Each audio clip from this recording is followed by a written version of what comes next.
The ballroom at Halverston House blazed with 3,000 candles, and Cordelia Thornberry could feel every one of them watching her humiliation unfold. She stood at the edge of the dance floor, with her gloved hands folded so tightly that the seams pinched her fingers. The orchestra was playing a waltz, the third of the evening, and her betrothed, Julian Ashcombe, the Duke of Pelham, was dancing it with another woman. Marisol Vance, the widow of a wine merchant whose name had been whispered in connection with Julian's for the past 6 months. Cordelia had heard the whispers and dismissed them, told herself that men of consequence collected gossip the way fields collected starlings, and that none of it would matter once the wedding was announced. The wedding had been announced 4 weeks ago. The wedding was meant to take place in 11 days, and Julian was holding Marisol Vance against him as if the whole of London were not watching, his hand at the small of her back, his mouth close enough to her ear that the woman was laughing at whatever he had said. "Breathe, Cordelia." The voice came from her left, quiet, steady, not pitying. She did not turn her head, because turning her head would mean acknowledging that someone had noticed. "I am breathing, Mr. Ravensmere. You are holding your breath the way a woman holds a wine glass she is about to throw." That earned him a glance, brief and sharp. Theron Ravensmere stood half a pace behind her left shoulder, where he had always stood at events like this, close enough to be useful, far enough to be ignored. He was Julian's second cousin on the mother's side, a barrister, a man who had inherited a name without the fortune that usually accompanied it. "Did you know?" she said. "I suspected." "For how long?" 3 months. "And you did not tell me." "It was not my place." "It was someone's place." "Yes." The word carried more weight than an apology.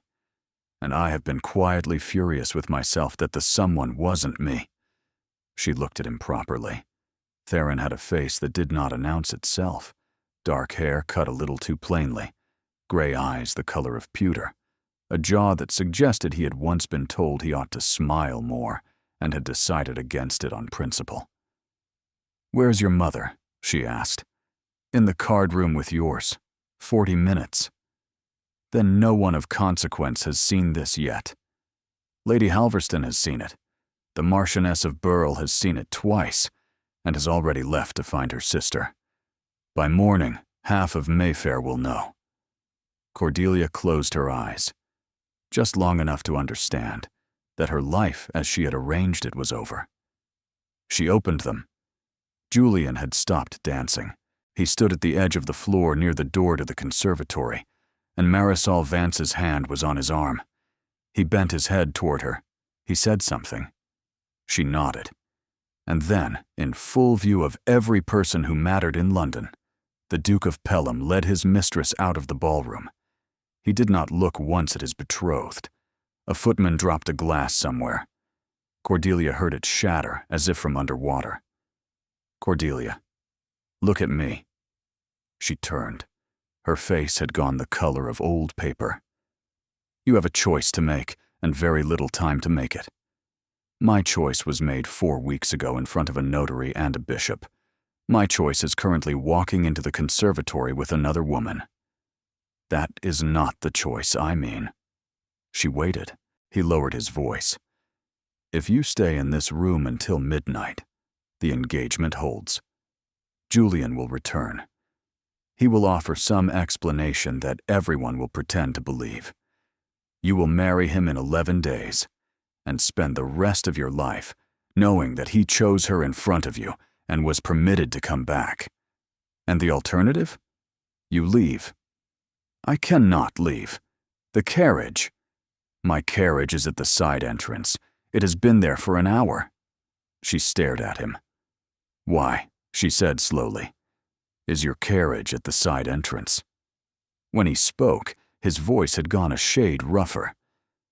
"Because I have known Julian Ashcombe my entire life, Miss Thornberry, and I knew tonight that he would do something he could not take back, and I would not see you stand in this room alone afterward.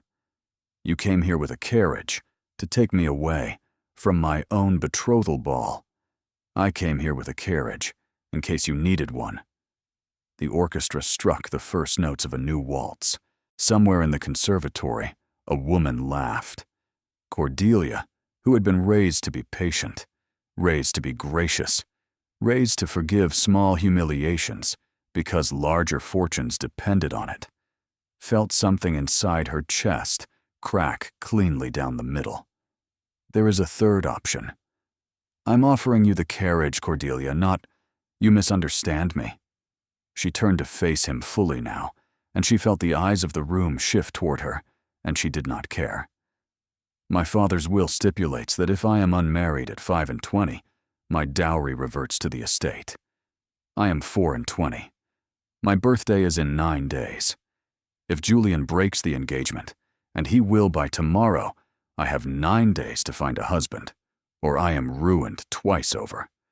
Cordelia, I do not have 9 days. I have until midnight. By midnight, every gossip in this room will know what I know, and no respectable man in London will offer for a woman publicly discarded by a duke." Theron's face had gone very still. "There is a clergyman at Halverston House tonight, the bishop's nephew. He has license to perform a marriage by special dispensation. The license is good for the bearer's own use as well. You are asking me to.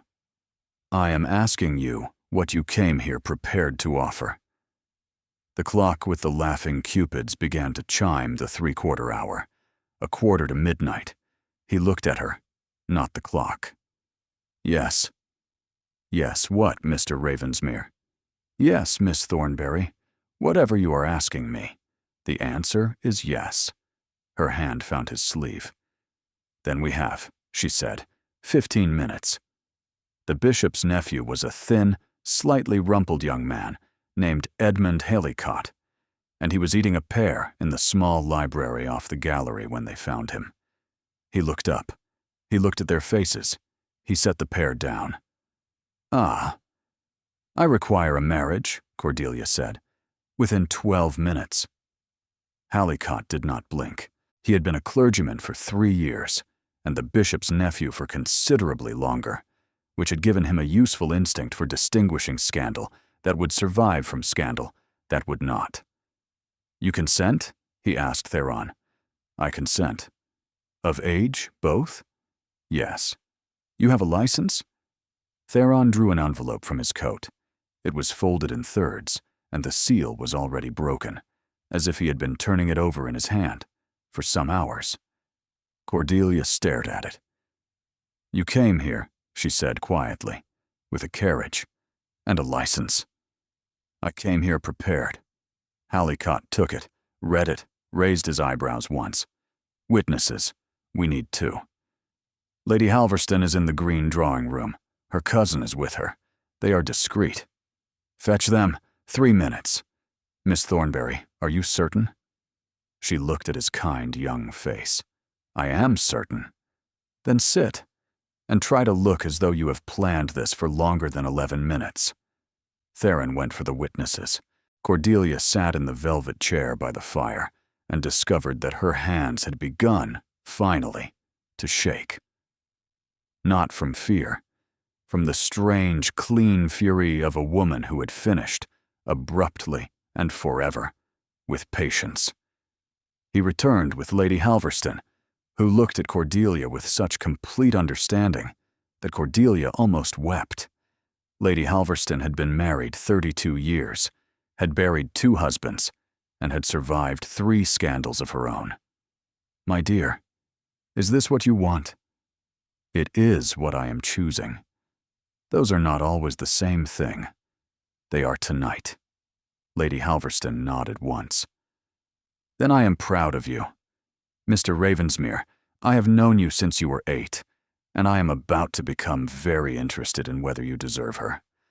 Begin." Mrs. Pelford, the cousin, looking half asleep, signed where she was told. Haleycott opened his prayer book. The clock above the mantel read 7 minutes to midnight.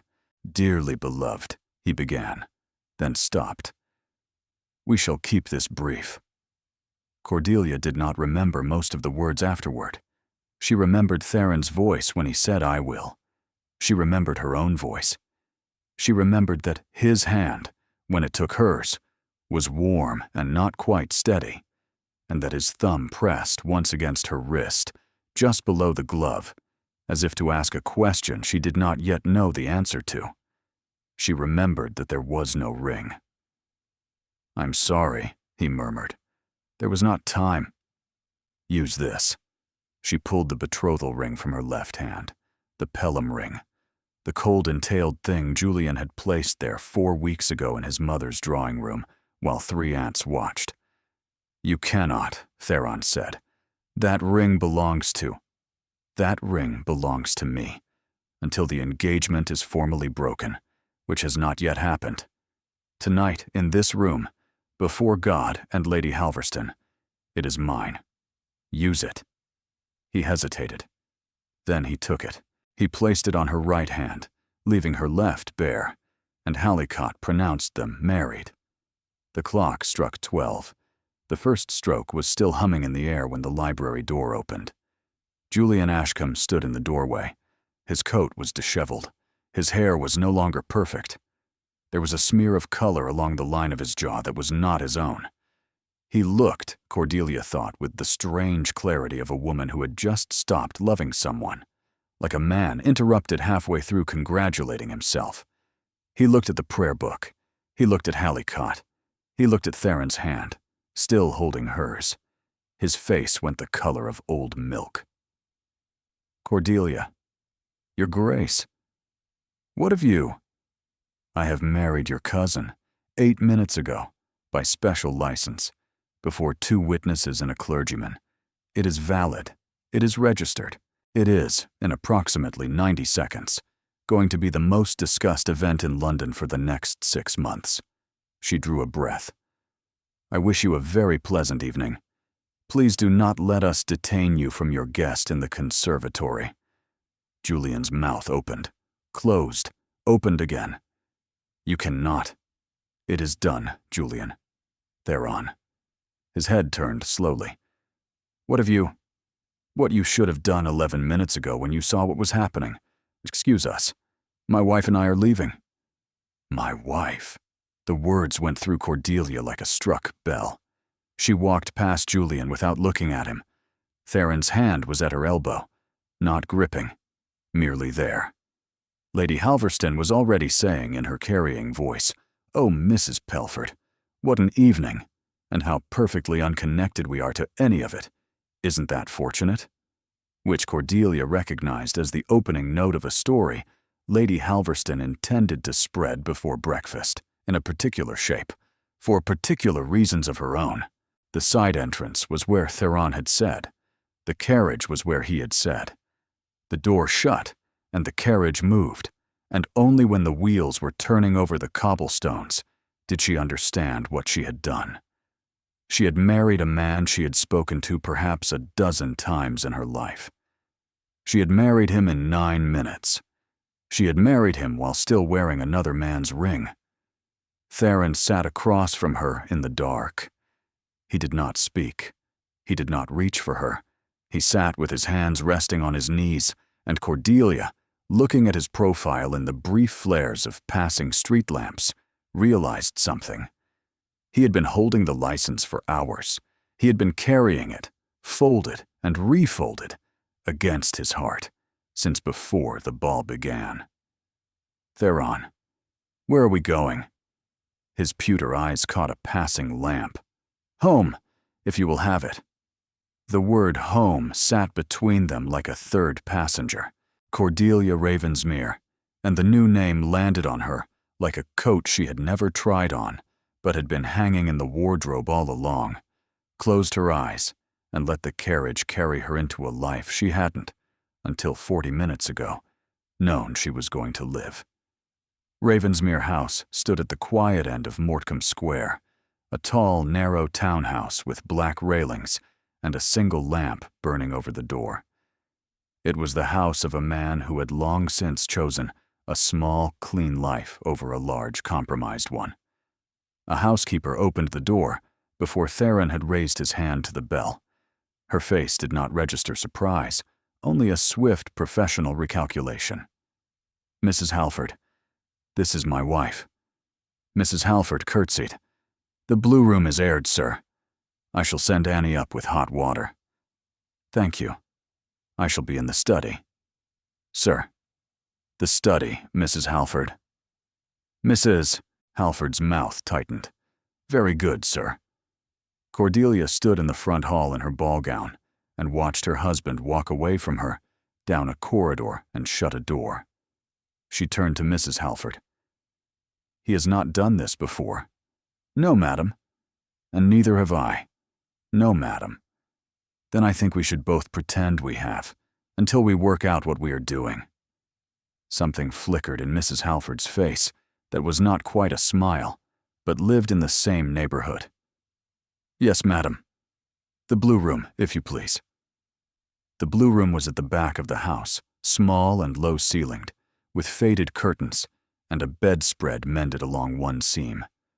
Cordelia, who had grown up where everything matched and nothing was mended, found that she liked it more than any room she had ever slept in. Annie brought hot water, helped her out of the gown, and laid out a borrowed nightdress. "It is Mrs. Halford's, madam, until your things come." "My things will not come, Annie. Then we shall send for them in the morning." When Annie had gone, Cordelia sat on the edge of the bed and looked at her bare hands. The Pelham ring was still on her right. She slid it off and set it on the bedside table, where it sat like a small, cold accusation. She did not get into the bed. She walked to the window, pulled back the curtain. The square below was empty. A single cat moved across the cobblestones, with nowhere it needed to be. She turned, walked out of the blue room, down the corridor in bare feet, and did not stop until she was standing in front of the study door. She knocked. "Come." Theron was at the desk in his shirt sleeves, an untouched glass of brandy at his elbow, a single candle beside a stack of papers. He stood when he saw her, too fast, the chair scraping. "Cordelia, I have approximately 7 questions. I do not require you to answer all of them tonight, but I require you to answer one. Sit down." "I would rather stand." "Sit. Please. It is 2 in the morning, and you are barefoot, and I cannot have a conversation while wondering whether your feet are cold." She sat. The fire reached her almost immediately, and she had not realized until that moment how cold she had been. Theron took the chair opposite. He leaned forward, elbows on his knees, and waited. "You had a license?" "Yes." "How long before tonight?" The candle guttered and steadied. 11 days. 11. "The license takes 7 days to issue. I applied the morning after the engagement was announced." She stared at him. "That is not a thing a sensible man does." "No. You applied for a marriage license to me on the day after I became engaged to your cousin." "Yes. Why?" He looked at the fire. He looked at his hands. 3 years ago, you stopped at a bookseller's in Hatchard's. You were with your aunt. You were looking for a particular volume of Cowper, and the shop didn't have it. And you were disappointed in a quiet way that you tried to hide because your aunt was already impatient. The bookseller said he would have the volume sent when it came in, and you thanked him with a kind of weary courtesy I have thought about, on and off, for 3 years. The volume came the following week. I purchased it. I had it sent to you anonymously. Cordelia's hand went slowly to her mouth. The Cowper. The blue Cowper. Yes. I have it on my bedside table. I have had it for 3 years. I never knew who. No. And you never told me. What was I to tell you? Miss Thornberry, I am a man you do not know. There was no version of that conversation that did not make me a fool or a danger. I told myself I had done a small, kind thing. I told myself I would forget you. None of it was true. And the license. When the engagement was announced, I understood two things. The first was that Julian would betray you. I did not know when. I knew it would happen. The second was that I could not in good conscience watch and stand at the edge of the room with nothing in my pocket. I told myself I had taken out insurance against my own helplessness. I have carried it for 11 days, and tonight, when I saw Julian cross the ballroom, I knew I had not been carrying insurance. I had been carrying a hope I was not entitled to. You are telling me you have been in love with me for 3 years. I am telling you, I do not know what to call what I have been. I am a barrister. I deal in evidence. The evidence is that I bought you a book 3 years ago, and have thought of you every week since. The evidence is that I obtained a license in the certain knowledge that I had no right to it. The evidence is that when you asked me tonight to marry you in 9 minutes, I said yes before you finished the sentence. Whatever name you wish to put to that, it is yours to put. What do you want from me? Tonight, tomorrow, this week? Nothing. That is not a useful answer. It is the true one. I married you to give you a name and a roof. I did not marry you to take anything you have not chosen to give. The blue room has a lock. I had it fitted last spring for reasons that are no longer relevant. You will use it tonight, and tomorrow, and every night for as long as you wish. If you decide otherwise in a week, or a month, or a year, you will tell me. If you never decide, I will not ask. She had married a stranger at midnight to save herself from ruin, and the stranger had handed her a key to a door he had fitted himself and would not open without permission. Somewhere in a part of her chest she had not been using, something began very quietly to wake up. She rose. He rose with her. At the door of the study she stopped, did not turn, and spoke to the wood. Thank you for the cowper.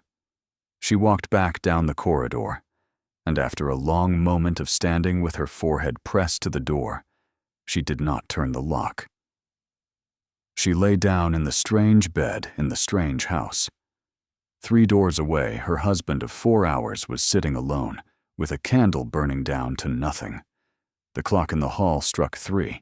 When she finally slept, she slept, for the first time in 4 weeks, without dreaming of Julian Ashcombe at all. She woke to gray light, and a tray being set down very carefully. Mr. Ravensmere said to let you sleep, but the papers have come, and you would want to see them before anyone calls. For a moment, Cordelia did not remember where she was, and then she remembered all of it at once. 3 papers, ironed flat. The Morning Post had it on the 2nd page, in whispers from the last evening, clearly written by someone who had been at Holverston House and had been writing all night.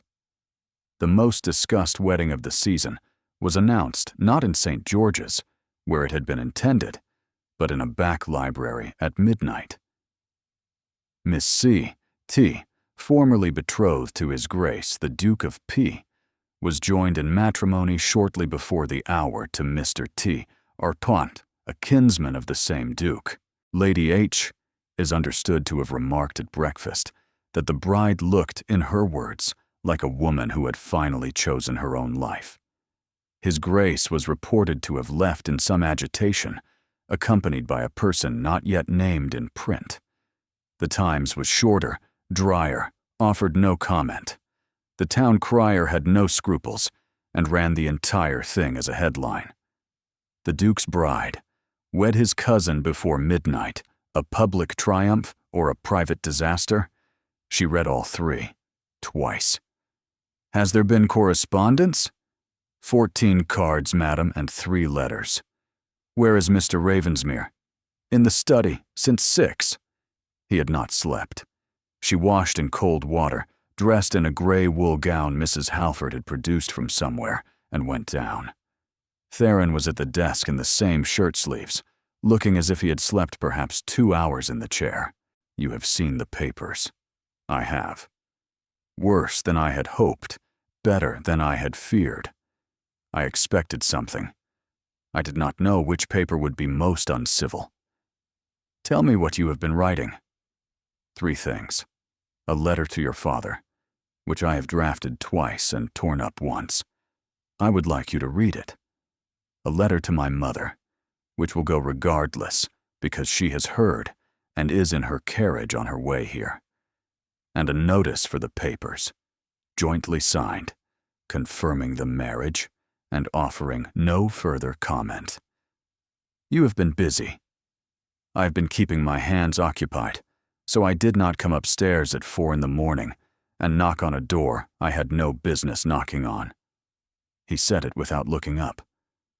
Cordelia, who had spent 4 weeks being courted by a duke who had never once said anything that direct, felt the words land somewhere under her sternum. The letter to her father was 3 paragraphs, scrupulously polite, set out the facts in order, offered no defense. It ended. I am aware that I have taken your daughter from you in a manner that no honorable man would have chosen, and I will spend whatever time you will grant me proving that the choice she made last night was not the worst one available to her. Send it. He nodded, folded the letter, turned to her. Cordelia, there is a complication. Julian called here at 8. He was not admitted. He left a note. I should like to read it. You should not. Theron.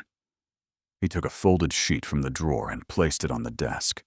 The handwriting was Julian's, the hand of a man who had never been told it was anything other than excellent. Cordelia, I have been a fool. The events of last night were the result of a misunderstanding I cannot adequately explain on paper, but can in person. I have spoken to the bishop. He has confirmed that a marriage performed under such haste, between persons in a state of evident emotional disturbance, is open to challenge. The proceeding would be discreet. I do not pretend to deserve a hearing, but I beg you to grant me one. J. She read it. Read it again. Then, very calmly, she folded it twice and placed it in the small fire in the grate.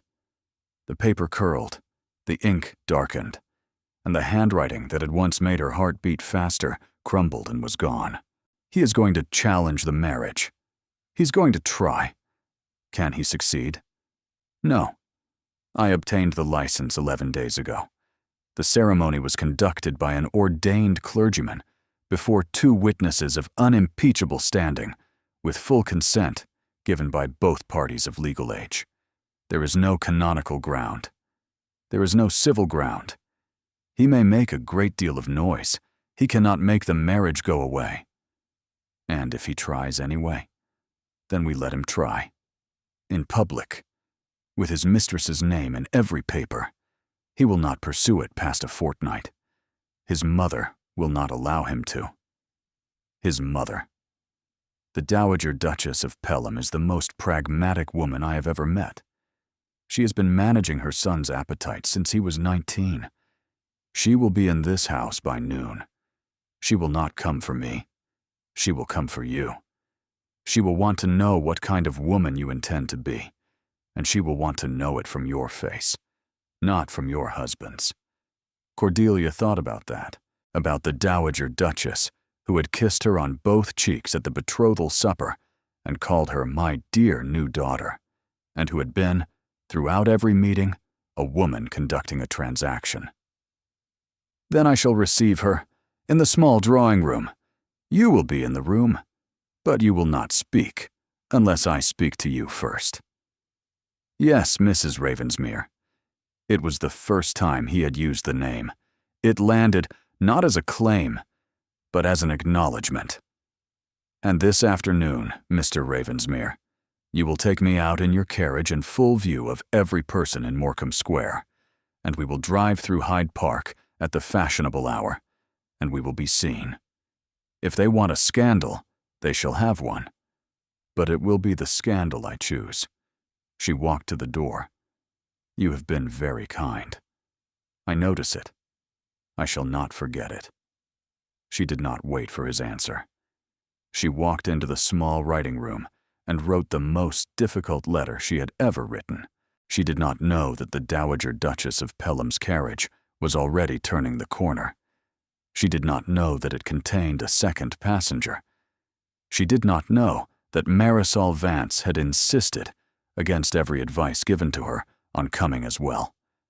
The two women came in together, which was the first surprise. The second was that the Dowager Duchess of Pelham, who had a face like a closed fan and the upright carriage of a woman who had been told at 16 never to lean against anything, walked into the small drawing room and looked at Cordelia with an expression of unmistakable, exhausted, peculiar approval. "Mrs. Ravensmere, forgive the hour. My companion required a great deal of persuasion to accompany me." The companion stood half a step behind her.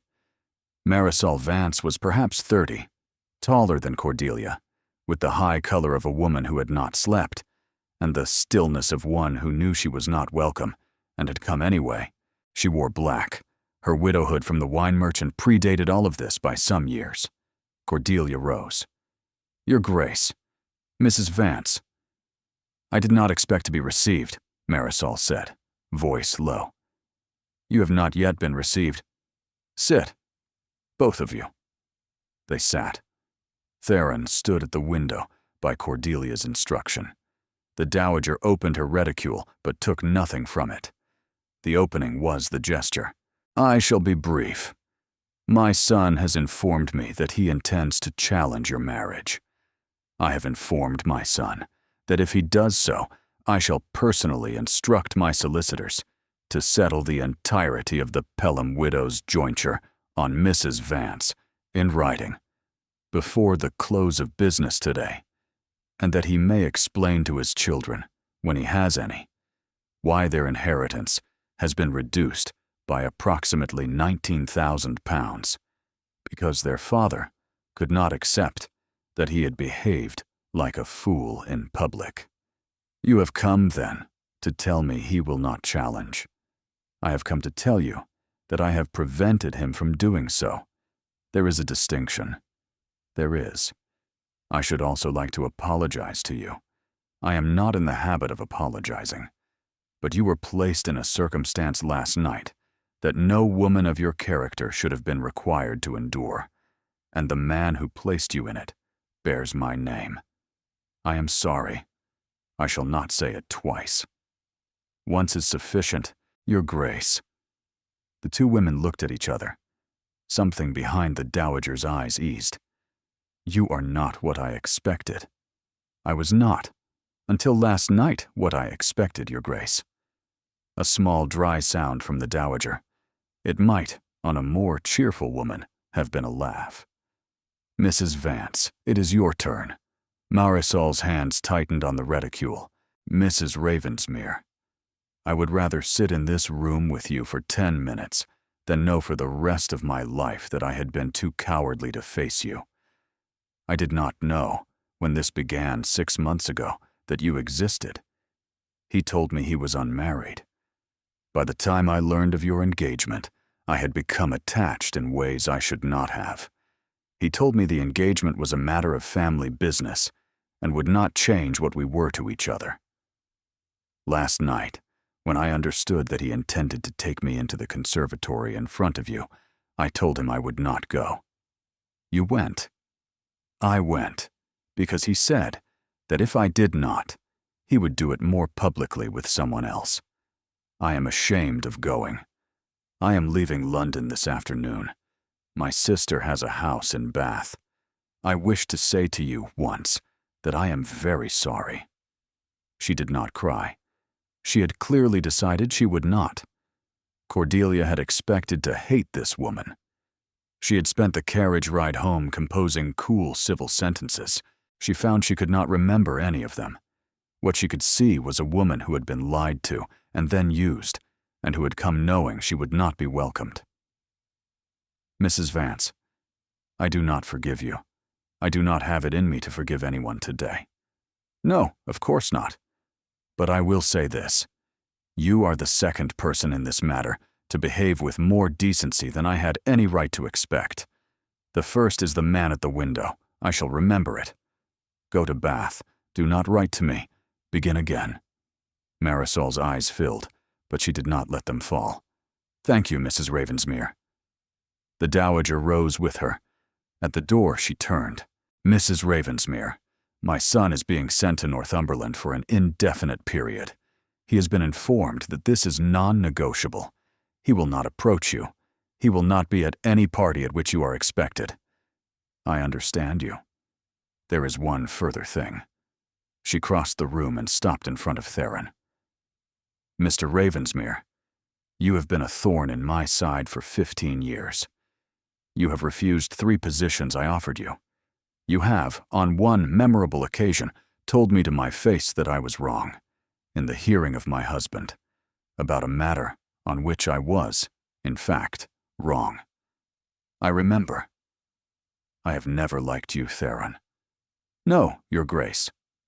Her old sharp face did something very small and very surprising. "I find I have been mistaken." She did not wait for him to answer.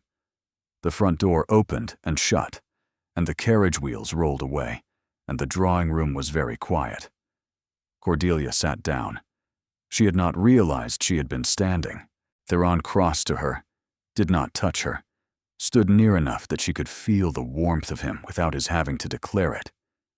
"You did well?" "I did not feel that I did well. I felt that I did not throw a vase, which is not the same thing. In a great many drawing rooms, those are the same thing." She looked up at him and discovered him looking at her with an expression she had not seen before.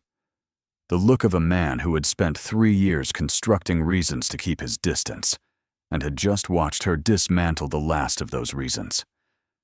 "I should like to lie down for an hour before we go to the park, and tonight, after dinner, I should like you to come and sit in the blue room with me, by the fire, while I read." "I shall come." She walked past him to the door.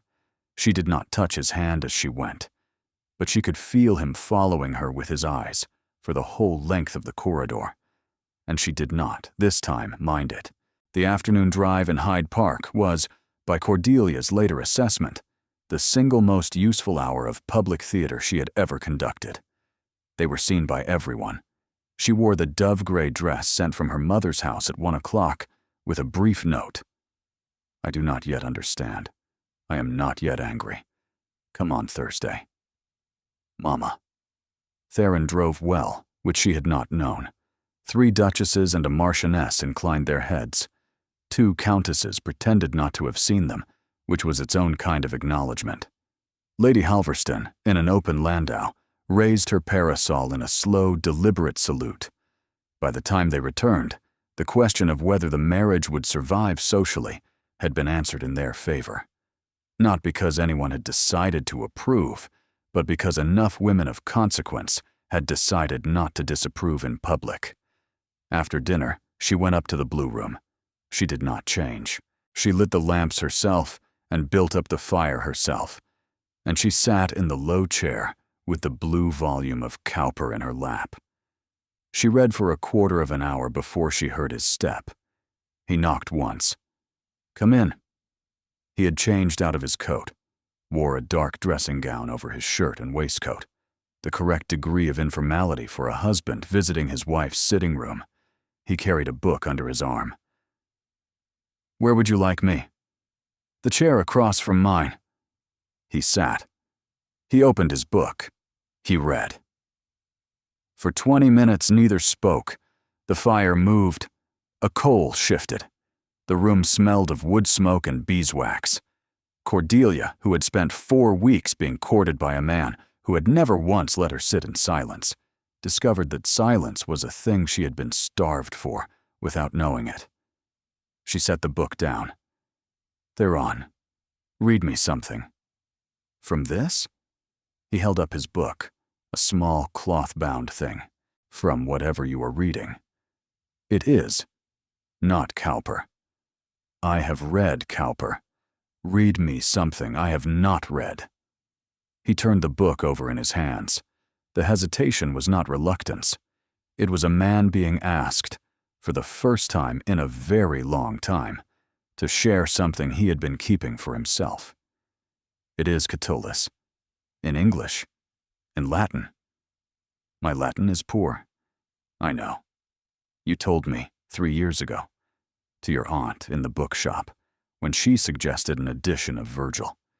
You said your Latin was not equal to it. She stared at him. I do not remember that. It was not a remarkable thing for you to have said. It was a remarkable thing for me to have heard. Read me the Catullus, then translate it, slowly. He read. His Latin was the Latin of a man who had read it for pleasure for a very long time, and the lines came out of him quietly, almost shyly.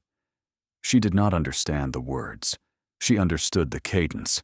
It was a love poem. He stopped, looked up. It is the one about the sparrow. Lesbia had a sparrow. Catullus is jealous of it, of how it sits in her lap and pecks at her fingers. He says he wishes he could play with her as the sparrow plays, to ease the heavy sadness of his heart. And you have been carrying it about for a long time. She closed the cowper. Come here. He did not move. Theron, please. He set the Catullus down very carefully and crossed the small distance and stopped at her chair. And he did not, to his enormous credit, assume. She held out her hand. He took it. His hand was warm and slightly rough at the knuckles, and it closed around her without grip. I do not know what I am doing. I do not know either. I was meant to marry your cousin in 11 days. 11 days no longer exists. 11 days has been overwritten. He was the man I was supposed to love. He was the man you were supposed to marry. They are not the same. She drew his hand closer, turned it over, laid her cheek against the inside of his wrist, where the pulse beat, and closed her eyes. His pulse went faster under her cheek. It was the most honest thing about him she had encountered all day. The cowper, 3 years ago. Did you know I was already promised? Not to Julian, before Julian, to the Honorable Stephen Marbridge, who broke the engagement when my father's investments, I knew, and bought the book anyway. Because I could not bear that you were going to go home from that shop having been disappointed by something so small. You have been looking after me for 3 years, without my knowing. I have been looking after the idea of you. I do not flatter myself that I have been looking after you. I have not had the right. You have it now. He went very still. She opened her eyes, lifted her head, and looked up at him. You have the right now, Theron, if you wish it. Not all of it. Not yet. But more than you have allowed yourself to take. He went down on one knee beside the chair. He did not kiss her. He leaned his forehead very gently against the side of her temple and stayed there, breathing for a long, unhurried moment. Cordelia, thank you. For what? For not turning the lock last night. I heard you not turn it. I sat in the study and listened. He could not finish. She turned her face. Her lips brushed his temple. It wasn't a kiss. It was the next thing before a kiss. Go to bed, Theron, in your own room, tonight. Yes. He rose. He did not let go of her hand for another long moment, and when he did, it was the way one set down an object that had been entrusted to one's keeping for the evening. At the door, he stopped. He did not turn. Cordelia, I should tell you. Before tomorrow. She waited. I have a daughter. The fire shifted in the grate. Somewhere in the house, a clock chimed 11. Cordelia Ravensmere, who had been married for not quite 23 hours, sat very still and discovered that the night, which she had thought was over, wasn't over yet. She did not speak for a long moment. The fire moved. The clock finished chiming. Theron stood with his hand on the door latch and his back to her, and Cordelia could see the slight tremor in his shoulders that was fear of having said the thing aloud after carrying it silently for so long. How old? 4? 5 in the spring.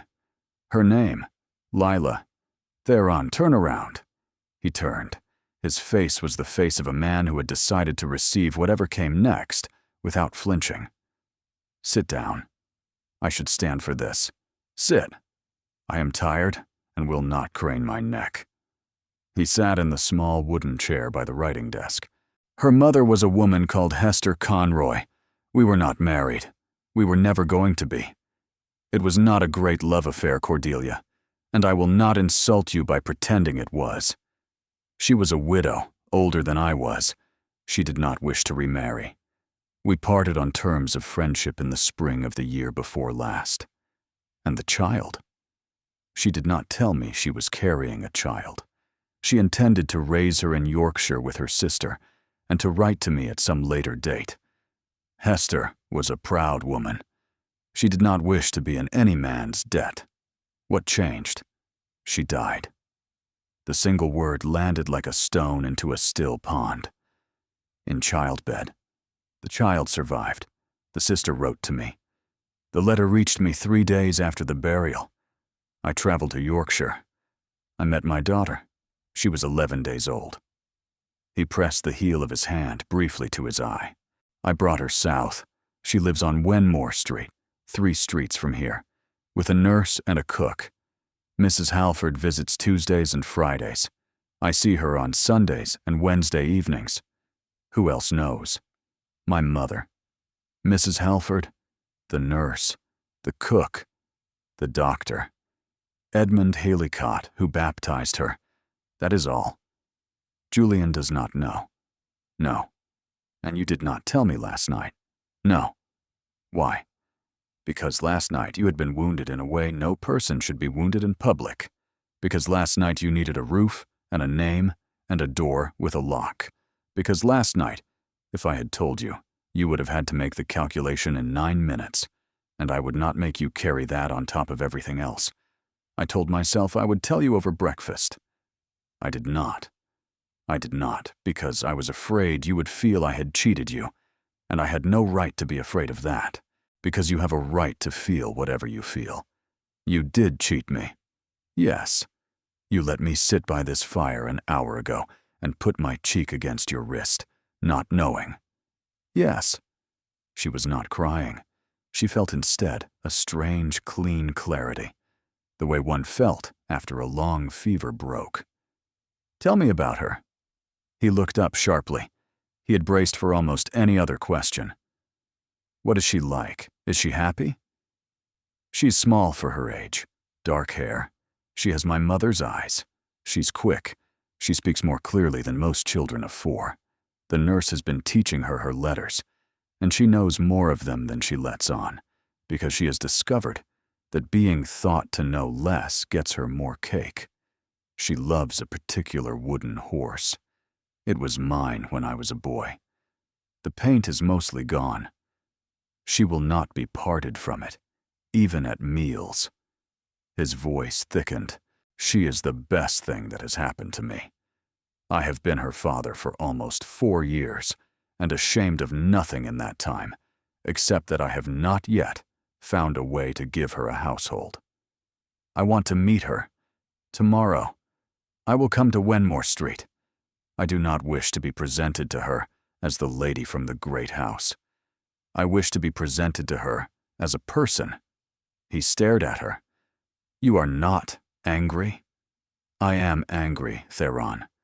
I am angry that you did not tell me when I asked you what you wanted from me. I am angry in the particular way one is angry at a person whom one has begun, against one's better judgment, to trust. I am not angry that she exists. I am not angry that you love her. I would think less of you if you did not. I should have told you. Yes. Do not say it more than once. I have heard one apology today from a woman in black, and I have used up my capacity to receive them. She rose, crossed to him, and stopped in front of his chair. Sundays, Wednesday evenings. From now on, You go on those days, and I go with you. I did not marry a man last night. I married a household. I should like to know the household I married." He took her hand. He did not raise it to his lips. He pressed his thumb once against the inside of her wrist, where her pulse beat, the same gesture from the altar. She understood, this time, what the gesture meant.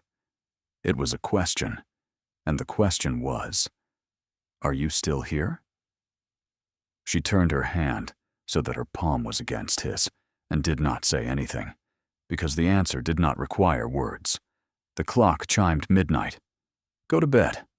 We have a great deal to do tomorrow." He went. At the door, he paused, did not turn. "Cordelia. Her favorite color is yellow." "Then I shall wear yellow tomorrow." The door closed very softly.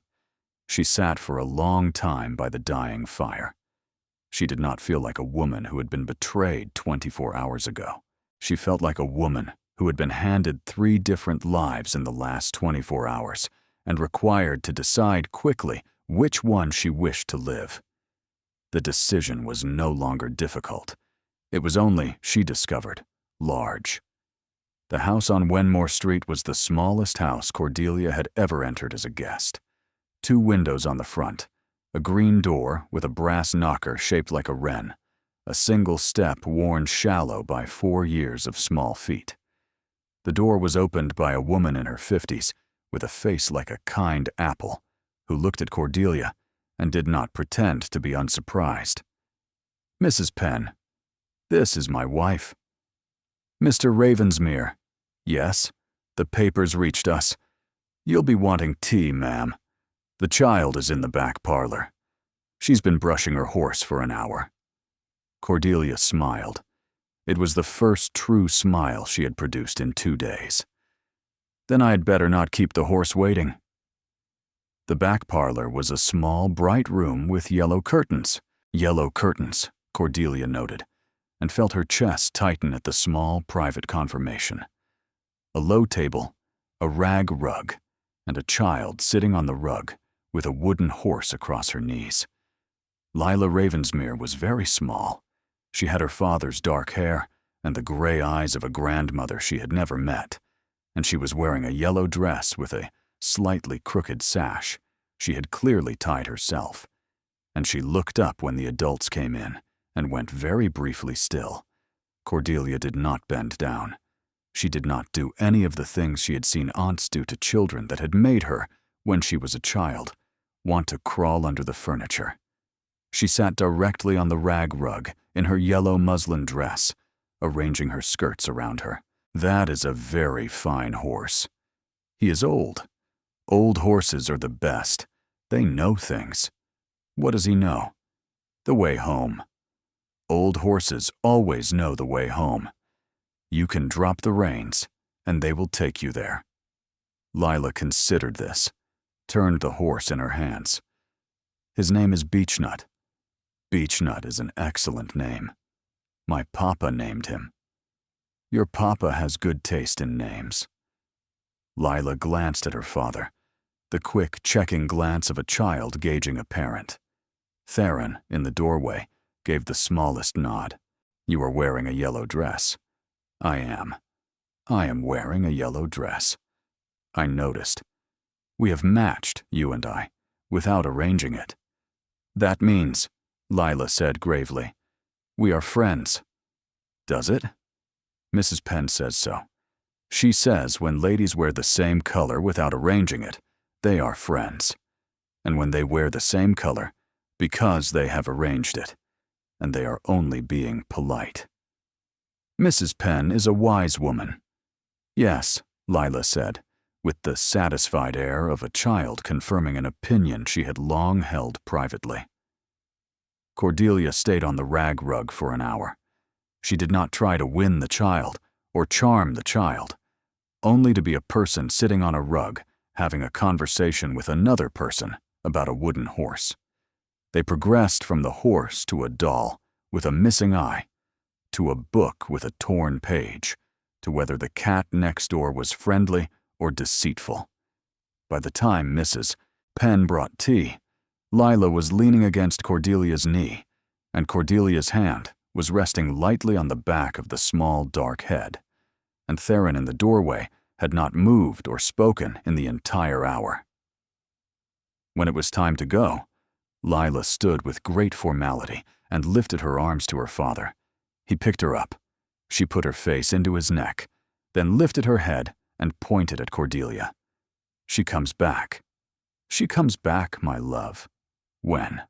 "On Sunday." "That is too far." "On Friday, then." "Tomorrow." "It is all right," Cordelia said. "Tomorrow." The child nodded once. Then she squirmed down, ran to Cordelia, put both hands on her knees, and said very seriously, "You may borrow Beechnut until tomorrow, because we are friends." She placed the wooden horse, paint-worn, pale, and beloved, into Cordelia's hands. Cordelia did not trust her voice for a moment. "I shall take very good care of him." "I know," Lila said, and ran out. In the carriage, Theron did not speak. After a long while, Cordelia, holding the wooden horse in her lap, saw a tear sliding down the side of his face that he had decided, since he could not stop it, to ignore.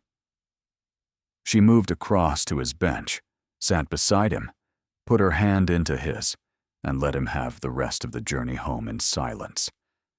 That night, after dinner, she went up to the blue room. She lit the fire, placed the wooden horse on the mantel, and waited. At 9:30, there was a knock. "Come in." Theron was in shirt sleeves, unshaven since morning. "Cordelia, I have been a barrister for 9 years. I have argued before judges and juries.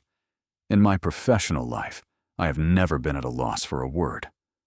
You're at a loss now.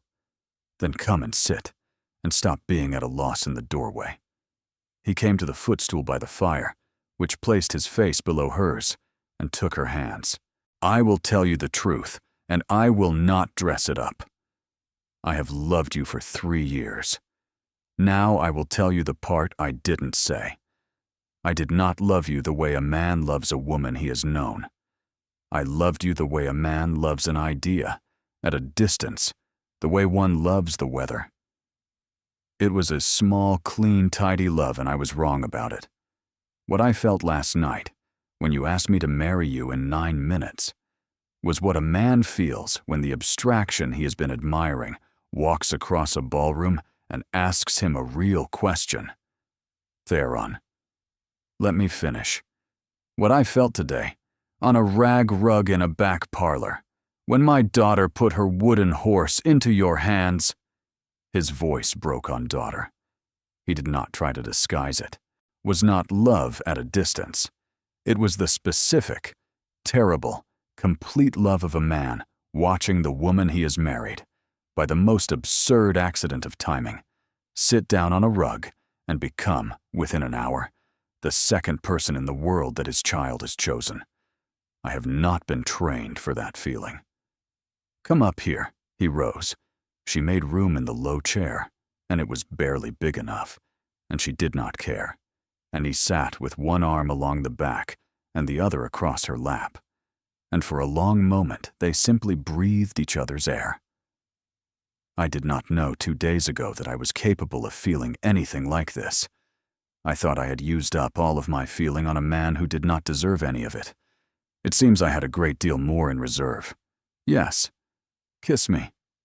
Please." He kissed her. Not the kiss of a man who had been waiting 3 years, somehow more careful. The kiss of a man who had been given that afternoon a wooden horse on loan, and had understood, at the giving, the precise nature of trust. His mouth on hers was warm and unhurried, and absolutely steady. And Cordelia, who had been kissed perhaps 4 times in her life, and never once like this, felt every moment of it land somewhere in her chest and stay there. "I'm not going to ask for anything tonight. I know. I'm going to sit here with you until you tell me to go. I'm going to do that every night for as long as it takes. And when you tell me one night, not to go to my room, and only when you tell me. I will not go. Stay tonight, just to sit, until the fire goes out." He stayed. The fire burned low. Cordelia put her head on her husband's shoulder, closed her eyes, and somewhere in a part of her chest she had not been using, the small, dangerous waking thing of the night before, turned, settled, and made itself at home. The letter came on a Tuesday. 11 days had passed. 11 days of the strangest, most ordinary domestic life Cordelia had ever lived. She had been to Wenmore Street 4 times. She had been to her mother's house on Thursday and survived a conversation that began in tears and ended with her mother saying, "I think, my dear, that perhaps you have done the only sensible thing in this family for 2 generations." She had received 17 calls and returned 11. She had appeared at 2 small dinners, attended by women who had decided to be allies. In increments she did not yet wish to count, she had begun to feel like a woman who lived in a house rather than one who was hiding in one. The letter was on the salver when she came down for breakfast. She knew the handwriting. Cream paper, red seal.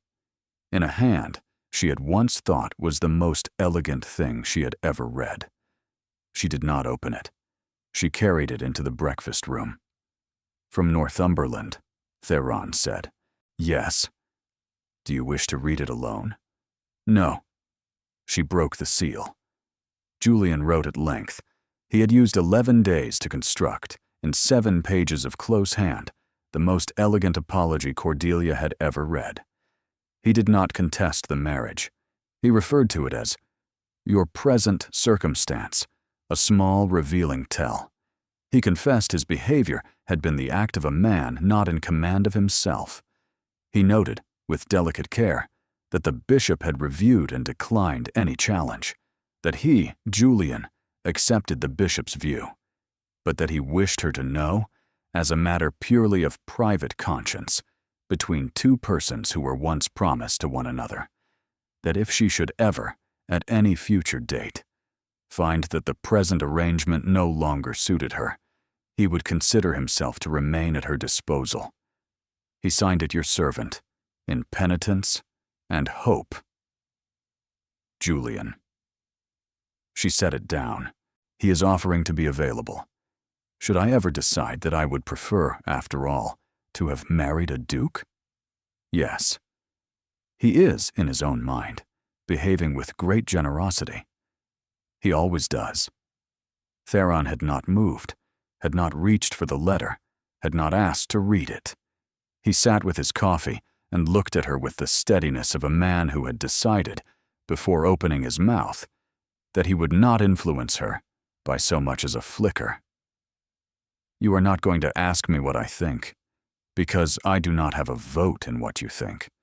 I have a vote only in what I do once you have told me. I'm going to write back today. I would like you to read the letter before I send it." She rose, went into the writing room, and wrote in a hand that did not waver.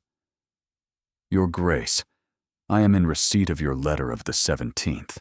I do not require a reply. I write only to acknowledge that I have read yours and to inform you of the following. The present arrangement, as you describe it, isn't an arrangement. It is a marriage. It is the best decision I have made in my life, and I made it in 9 minutes, and I would make it again in 8. There is no future date at which I shall find that it no longer suits me. There is no private conscience between us.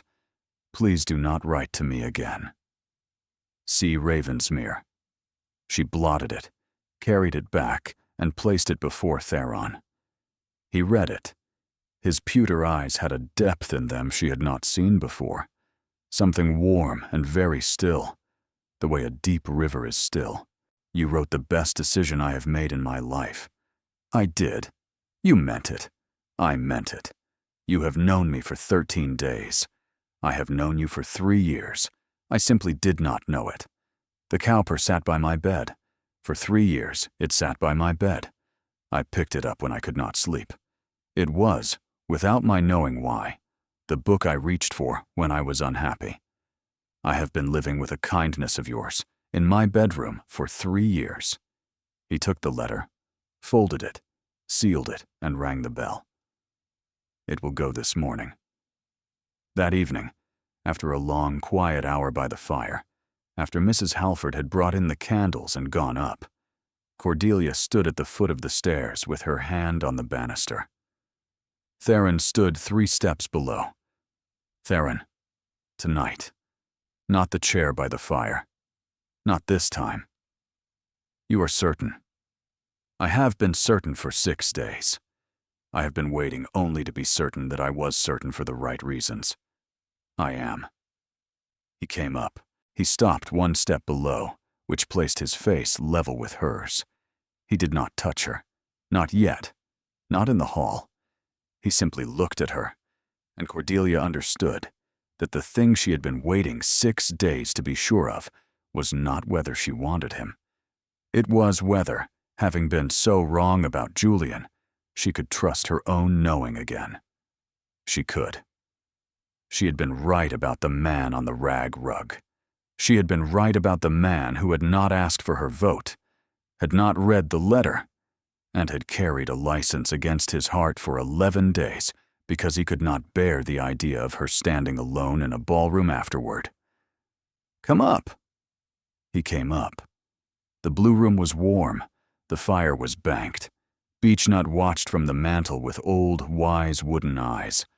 Cordelia took her husband's hand, drew him into the room, shut the door behind them, and for the first time since she had moved into the house, turned the lock. She turned it not to keep him out. She turned it to keep the rest of the world from getting in.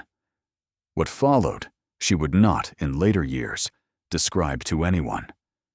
Some things were not meant to be described.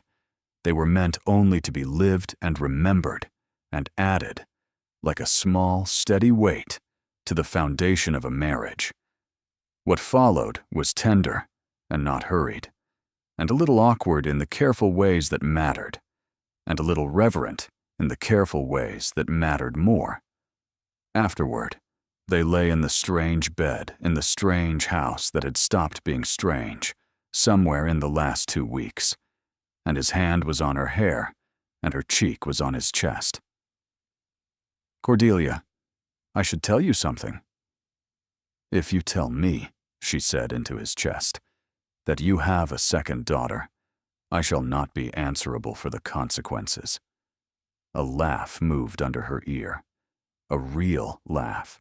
She had not, she realized, heard him properly laugh before, and the sound was an unexpected gift. No more daughters. I love you. I have not said it. I am saying it now. I love you, and I am going to say it tomorrow and the morning after, until you grow tired of hearing it. I love you also. I shall not grow tired of it. He pressed his lips to her hair. This time, when she slept, she dreamed of yellow ribbons. The note arrived at 4:30 on a Friday. The footman brought it in person to the small drawing room where Cordelia was reading, and Theron was at the desk, and the footman's face was the face of a servant, who knew, before the message was opened, that the message was bad. From Wenmore Street, sir. Mrs. Penn says it is urgent. Theron read it. He did not speak. The hand that handed it to her wasn't steady. Sir, the child is gone. I left her on the rug at 3:30 to fetch the milk, and when I came back, the front door stood ajar, and she was not in the room. I have searched the house and the streets nearest. I have sent word to the constables. Please come. Mrs. Penn. The paper rattled in Cordelia's hand. How long ago? Dated at 4, an hour. She is 4 years old. I know. He was already at the door, calling for the carriage. Cordelia ran for the hall. They were in the carriage in 4 minutes. They were on Wenmore Street in 11. Mrs. Penn was in the front parlor. She had been crying but had stopped, because crying was not useful.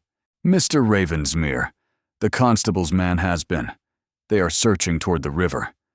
I have sent boys to the bakery and the dressmakers. There is no sign. Sir, I am so very— Mrs. Penn. Theron's voice was steady in the way Cordelia recognized as the voice a man used in court when he could not afford to feel what he was feeling. You are not at fault. Tell me what she was doing when you left. Looking out of the window. At what? At a carriage, a grand one, stopped at the corner. She asked me whose it was. I said I didn't know. Cordelia went very still. A grand carriage. Yes, madam, black, with crests on the door. Theron. He had gone the color of slate. Mrs. Penn, please describe the crest. There was a creature, a bird, I think, with its wings out. A swan. The Pelham crest was a swan with its wings displayed. Cordelia's hand found Theron's. She did not remember reaching. He is supposed to be in Northumberland. You think he came back. I think a man who writes a letter offering himself as available is a man who has been making other arrangements as well. Mrs. Penn, stay here. Send word the moment anything is heard. I am coming with you. Cordelia, Theron Ravensmere, if you say to me at this moment that I don't need to come, I shall never forgive you. Get in the carriage. He got in. They went first to the Pelham townhouse in Grosvenor Square. The shutters were closed, the knocker off the door. A sleepy footman at the area gate said, "His Grace is in the country, sir, this past fortnight," with the wooden expression of a servant instructed to say exactly that. Theron returned to the carriage and gave the coachman an address Cordelia did not recognize. Where are we going? The inn on the North Road, where the Pelham horses are stabled. If he came down, he changed there. The drive was 22 minutes. Cordelia counted them, holding Beechnut in her lap. She did not allow herself even once to imagine what a 4-year-old child might be feeling at this moment in a strange carriage with a stranger. At the inn, Theron disappeared inside for 6 minutes. He came out at a run. He took her north on the road 2 hours ago. The groom saw the child. He has been here twice in the last week, Cordelia. He has been planning. How fast can we follow? As fast as the horses can go without dying. Then go. The North Road in late afternoon in autumn was a hard road. The carriage rocked. The light began to fail. Theron sat opposite her, with his hands flat on his knees, did not speak for the first 8 miles, and Cordelia did not press him, because she could see he was holding himself together by exact arithmetic. At the 9th mile he spoke. If we do not catch him before nightfall, we will. If we do not, Theron, we will. He is not running for his life. He's running for a point. He will stop at the first inn that suits him, because Julian has never in his life endured discomfort he could avoid. He will stop, and we will find him, and we will bring her home. You are very calm. I'm not calm. I'm furious. There is a difference. A calm woman would weep. I shall weep tomorrow. He almost smiled. The carriage caught the Pelham coach at the 3rd coaching inn past Barnet, just as the last light was draining from the sky. Cordelia saw it first. The black carriage in the inn yard with its lamps lit, the swan crest catching the light, a tired postilion unbuckling the lead horse. Through the lit window of the inn's private parlor, she saw, for one suspended second, a small dark head. Lila was at a table. She had a cup in front of her. She was not crying. She was looking, with the gravely furious expression of a 4-year-old who had decided to be displeased, at someone Cordelia could not see from the angle. She is not hurt. No. You go in first. Do not, Theron, look at me. Don't strike him. Not in front of her. His pewter eyes had a flame in them she had not, in 15 days, seen. I promise you. They went in. Julian Ashcombe was sitting opposite the child with a glass of claret in his hand and an expression of weary amusement, as if he were a man required to sit and wait out a small storm. He looked up when the door opened. Then, slowly, he set his glass down. "Ah, Theron." "Well." Lila turned in her chair. When she saw her father, her small face, which had been holding itself in the iron set of a child who has decided to be brave because there is nobody else available to be brave for her, broke. "Papa." She was off the chair and across the room in 3 seconds, and Theron caught her and lifted her, and her small arms went round his neck so tightly that Cordelia could see the white of her knuckles. For a long moment, no one spoke. Then Cordelia stepped past her husband. She walked into the middle of the small parlor, stopped at the edge of the table, placed her gloved hands on the wood, and looked at Julian across the small distance of cheap, polished oak. "Stand up, Your Grace." Julian raised an eyebrow.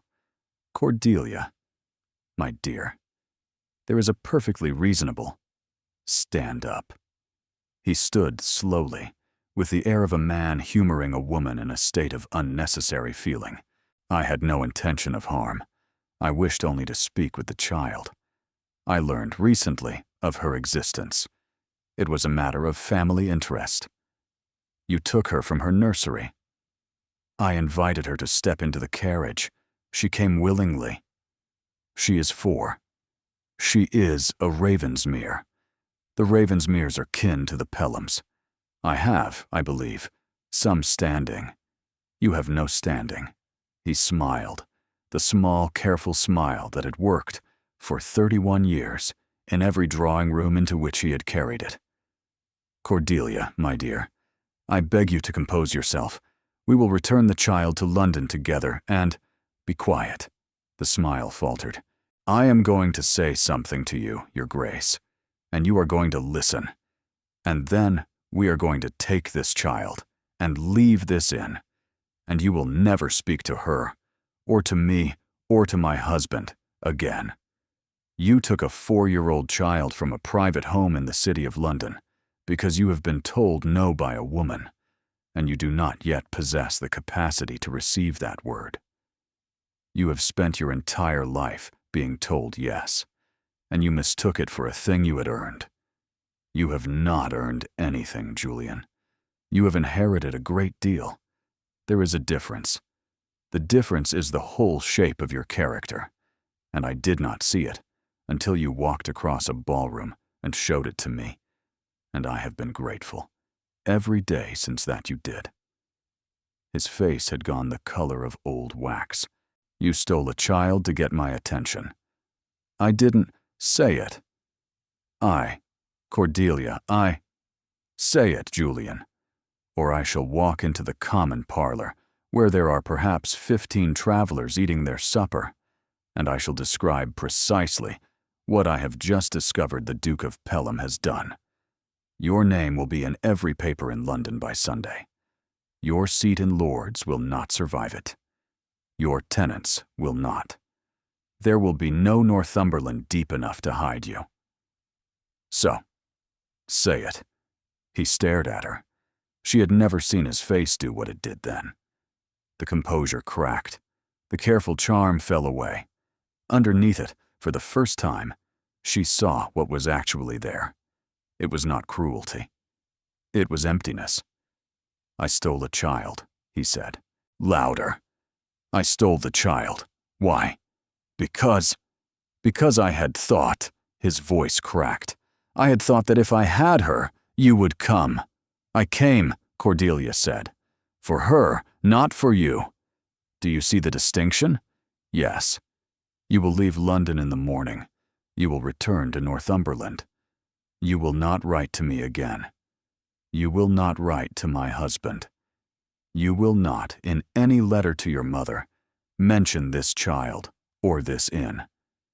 If I hear so much as a whisper of this in any drawing room, I shall release the entirety of this story to the town crier myself, in my own handwriting, with my signature at the bottom. Yes. Sit down." He sat. She turned. Theron was at the door with Lila in his arms. The child had her face pressed into his neck and her small hand fisted in his collar. Cordelia crossed and put her hand against the small, dark head. "Beechnut is in the carriage. He is waiting for you. He has been very worried." Lila lifted her head a quarter inch. "You brought him?" "I brought him. He does not like to be left. That is why I brought him." The small head went back into Theron's neck. "Take her to the carriage, my love. I shall come in a moment." Theron carried his daughter out, and Cordelia turned back to Julian one final time. His face was wet. He had not been crying exactly. He was not the kind of man who knew how to cry.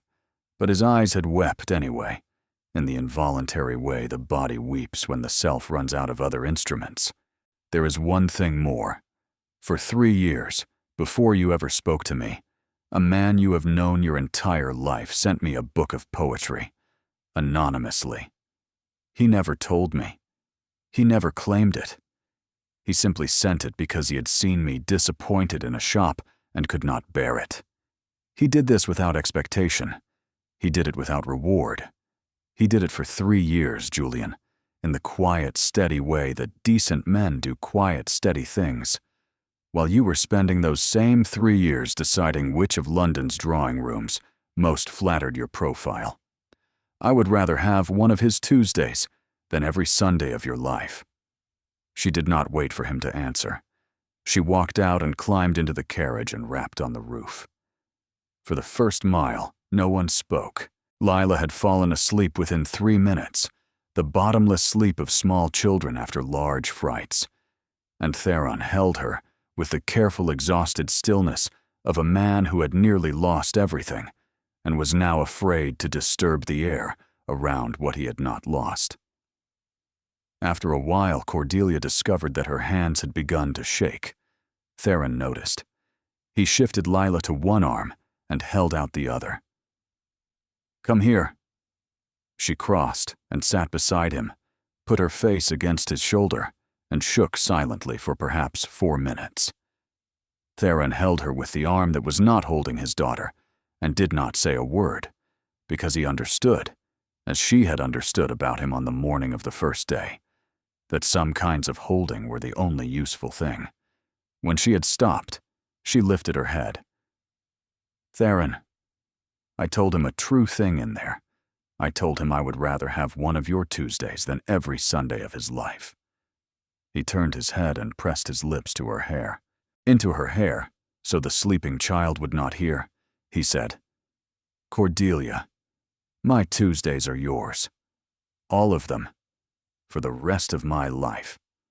The carriage rolled south.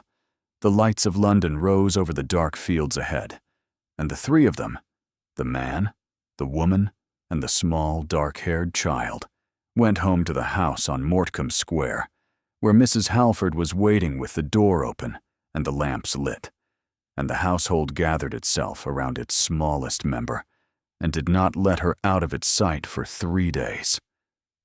The second wedding was in the spring. It was not a wedding, technically. They were already married. It was, instead, what Cordelia had begun to call, in the privacy of her own chest, the wedding I would have chosen. A quiet morning service in the small chapel at her mother's house in Hertfordshire, attended by 23 people who actually loved them, conducted by Edmund Hallicott. There was a chapel full of daffodils. There was Cordelia in a pale yellow gown that Lila had helped to choose. There was Theron in a coat the color of a deep river, with a sprig of rosemary in his buttonhole, because Lila had pressed it into his hand that morning and informed him that it is for remembering Papa. Mrs. Penn says so. There was Lila herself, in yellow, walking ahead of Cordelia down the aisle with a basket of petals and the gravity of a queen on Coronation Day. There was Cordelia's mother, weeping quietly in the front pew, who had said the night before, "I was so wrong about so much. I am so glad you were braver than I taught you to be." There was the Dowager Duchess, who had not been invited, and had nevertheless written 3 weeks earlier a single dry sentence. I shall not come, as my presence would be tactless, but I should like you to know that I am pleased. It had been signed simply M.A. Pelham, and Cordelia had wept over it for an entirely disproportionate amount of time. There was, against all expectation, a letter from Bath. Mrs. Ravensmere, I have been told that you are to be married a second time today, in a chapel of your own choosing, before a clergyman of your own choosing, in a dress of your own choosing. I find it gives me a kind of peace I did not expect. I have begun to begin again. I run a small school here for the children of war widows. I shall not write again. I wish you every happiness it is in my power to wish you. Monsieur Vance, Edmund Hallicott did not say dearly beloved. I have known both of these persons for 7 months. I should like to begin by saying that I do not know 2 persons who have arrived at this morning by a less likely road, nor 2 who deserve more thoroughly the morning they have arrived at. He turned to Cordelia. The first time I married you, I did so in 11 minutes by the clock on Lady Halverston's library wall. You did not have a ring. You did not, at the time, know the man you were marrying in any way that the law ordinarily requires. I should like to ask you, this morning, with the ring you have chosen, and a full knowledge of the man, whether your answer is the same. It is the same. Mr. Ravensmere, the first time I married you, you produced a license you had been carrying for 11 days. I did not, at the time, ask why. Theron looked at Cordelia. Because I had been waiting for 3 years to be permitted to do something useful for her. The license was the first useful thing that occurred to me. I should like to record, this morning, that it has not been the last. Lila, in the front pew, turned to her grandmother and said in the carrying whisper of a 4-year-old who has not yet learned that whispers can be heard, "Papa is being very serious, Grandmama. I think he is going to cry." Theron did not cry. He took Cordelia's hand and placed on her finger a small, plain gold band that had belonged to his grandmother, the only person in his family his mother had ever loved. Hallicott pronounced them married, properly this time. In the little chapel, with the daffodils and the rosemary and the small girl in yellow, Cordelia let herself feel the entire weight of what had happened to her. She had been chosen, in front of all of London, against. And she had chosen, in 9 minutes, a man she did not know. And the man had turned out to be the kind who carried licenses against his heart and bought books for strangers and held shaking wives in carriages on the North Road. She had not made a choice in spite of her circumstances that night in the ballroom. She had made the choice that the rest of her life had been, secretly, waiting for her to make. 2 years later. Lila was nearly 7. She had grown 2 inches, lost a front tooth, and acquired, over the strenuous objections of her father, a cat. The cat was orange. The cat was named Cowper, after a poet Lila had not yet read, but had been told was important to the family.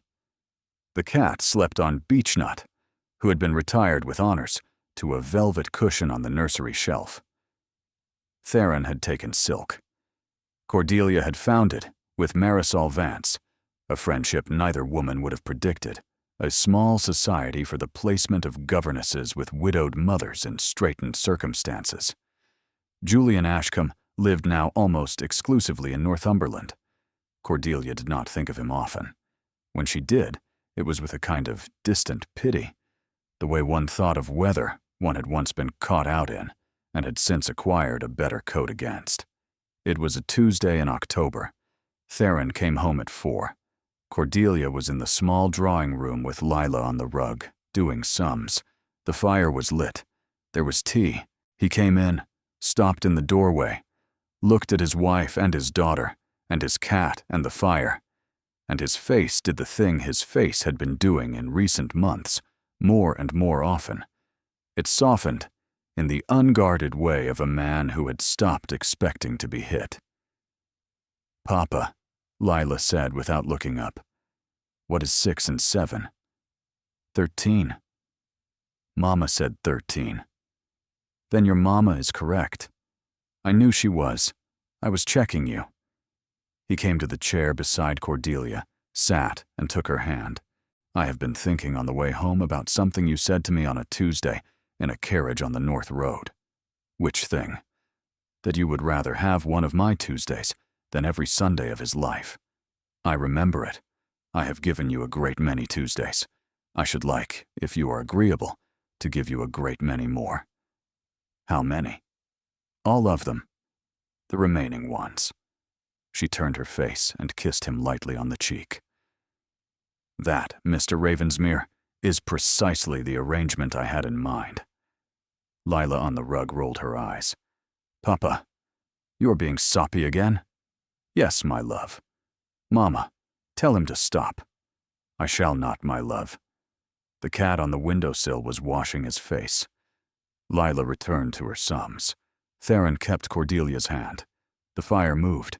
Outside, in Mortcombe Square, the late afternoon light went the color of honey, and somewhere a bell rang the hour, and the small, steady, miraculous world they had built, by accident, in the 10 minutes before midnight at Halverston House, and the 7 months and the 2 years that had followed, went quietly, beautifully on.